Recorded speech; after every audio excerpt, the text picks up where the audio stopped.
Okay, your Ezzy here, even shorter live. Check this out.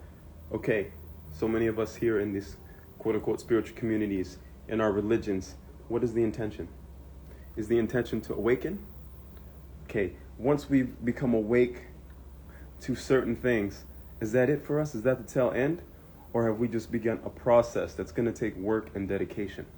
And I've had various funny, strange things happen to me along the way in my journey of initiations, in my journey of healing, in my journey of becoming awake to certain things and aspects of myself.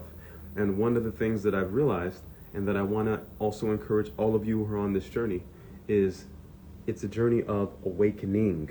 We're not just woke. We may be awoke to one thing, and then so much of this matrix, so much of the world around us gathers once we've had that switch opened up, and it creates what you can call resistance. Your own body will create resistance to you doing things that are different from the norm, and that includes the process of awakening.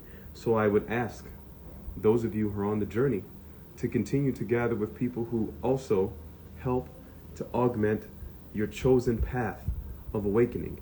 And let's remember that we're sharing a dream. So that means that it's going to take a lot more energy, focus, intention, and action. And that's a consistent, dedicated action to continue to awaken, to continue to wake up. Okay? So where are you in that process? Where have you made a decision or become disillusioned to a thing that brought you into another state of consciousness, another state of awareness about the world around you?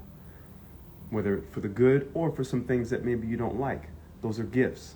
Now, what you do with the gifts would be considered the integration. And the integration takes consistent work, and it's also not something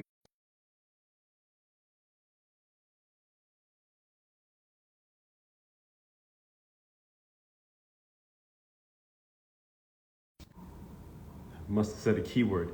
The last thing that you might have heard was, it takes effort to continue to awaken, and it is not a process that's to be done alone. Imagine quite possibly needing close to 20 people, or at least someone in your circle who is dedicated to the work of recognizing that I don't know anything, but I'm learning things. And what I'm learning, I'm trying to employ. In the process of that, it's going to take work and effort and consistent action in the process, and sometimes inaction, to remember to recognize and honor the fact that we're not all of what we think we are.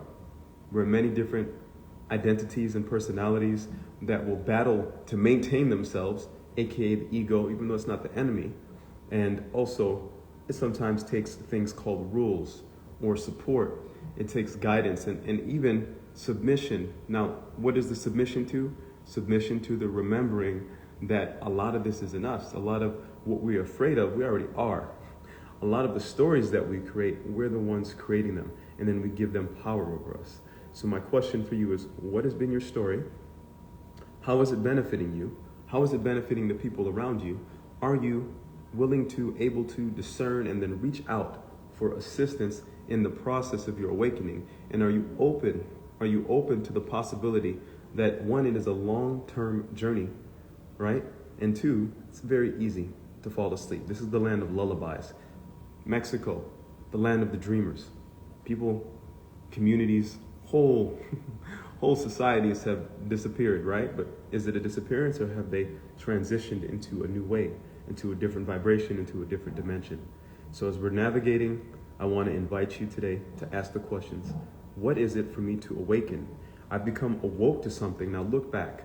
Is it possible that all of us don't know, but we're in the process of knowing, and we're employing that knowing to gain wisdom so that we can continue to awaken and embrace the disillusionments? Those disillusionments may be around the areas of our love. What is love exactly? What is love to you? How does love and how will love be of benefit to you?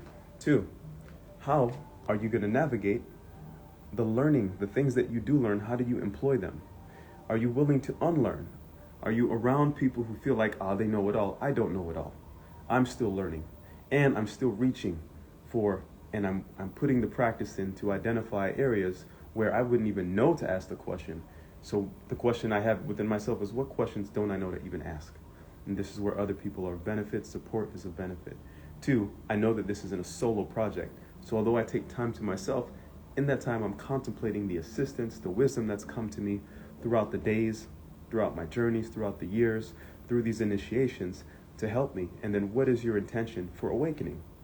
For me, the intention is to, one, put my own mask on, and then two, to be able to benefit, to be a strong guide, to stay awake. I'm going to have a story for those of you who navigate with me in more private settings, one-on-one settings, where I can speak to a journey that I had in Dubai. I actually went from Africa to Dubai to Russia, also Ethiopia, just to get back home to the States. I was in a deep level of what we call sleep deprivation. But only today, years later, has the insight and the understanding that I'm holding for now come to me of what that really was and the benefit that it was. And a lot of times, the things that seem like the most horrible tragedies in our lives, the things that are big disillusionments, are actually what's necessary. Sometimes it hurts to awaken, but the hurt, the pain, the thing that we go through, what we project upon the whole scenario is just that. It's a projection upon a scenario. Then there's the truth of the scenario, and it takes time. It takes time to integrate. It takes effort, willingness, being willing to decide, and then to cultivate the will. And a lot of times, we may not have the will within ourselves, but this is where something like rules, something like obedience to a trusted person, and I know that can trigger a lot, but I've navigated with it. So I'm speaking from experience, and also willing to submit to someone who I trust. And I've always had a saying, 2 feet in will get you 2 feet out. So if you can identify the people that you trust, see what it is to trust them all the way. And then also be willing to be disillusioned in that, and life will take you into the next stage of who you're to trust, what you're here to do. That's if that's of concern to you, and then go after it. There's nothing to stop you. There's nothing but fear, and the fear is actually the fear of fear itself. So what are you afraid of? Are you willing to continue in the process of awakening? And are you willing to recognize and consider that we're sharing a dream? So what does it mean to awaken? And that it may take a long time, and maybe we're here for that. We're here for the process. Now, I've got to go meet a brother. Here it is, as Succinct Lives. I believe this is 6 of 60. Keep it going. Love you guys. Aloha, and thank you for tuning in. Please, if you have an opportunity, if you have the time, share your thoughts on what I'm sharing in the contents, in the comments. And also, if you have some other practices or things that have helped you in the process of awakening, or if you just feel like, as is full of crap and caca, I open the door for you to write and to share, because these comments will help other people who come along and see this. And then at some point, I will take these long lives that I have, and I'm going to export them, and if I still have the opportunity and time, I'll put them onto my YouTube page, and then you guys can enjoy them there, because I know that Instagram is for the instant, right? I'm going to accept it, try to keep these short, and then for those of you who want to journey with me in longer dialogues, which you can still add your comments there, I'll put the things on YouTube. All right, off to the next thing. Mucho aloha. Base.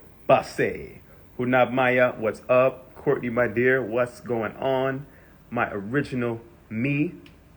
What's up, my dear? Great to chat with you. Excited for this upcoming weekend. And for those of you who are going to join me as well for this event that I have coming up, the Speakeasy Spa Nights, which is a continuation of the Cloud9 Cool Down. Look, okay? Cacao, sound healing, alchemical, spoken word poetry. There will be slight massage. All right, so of course I have to know if you're coming, be open to touch and be open to just being led along a process, and then relaxing and enjoying the spa. Value, baby. Value, baby. Love you guys. Shoot.